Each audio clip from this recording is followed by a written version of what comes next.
Donc là, je vais vous mettre tous les extraits d'allergènes. Un test cutané rapide confirme une allergie aux graminées pour cette adolescente de 15 ans. Conséquence, des yeux qui piquent et une sensation de rhume permanent, un calvaire pour Charlotte et ses parents depuis son plus jeune âge.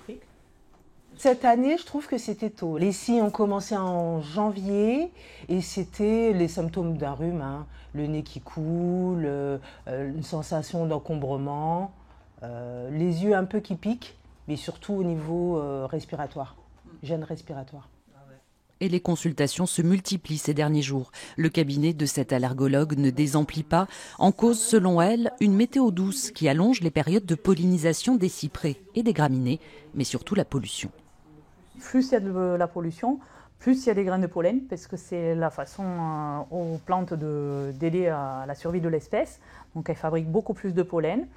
Et la pollution, en particulier aux particules fines, modifie la structure du grain de pollen, qui retrouve ces allergènes beaucoup plus en surface du pollen, alors qu'il y en avait une partie qui était cachée au milieu du grain de pollen auparavant.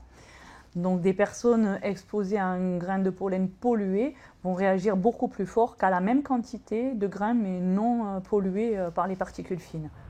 Selon l'Organisation mondiale de la santé, d'ici 2050, 50% de la population pourrait souffrir d'allergies. C'est 2 fois plus qu'aujourd'hui. Seul moyen pour y faire face, la désensibilisation.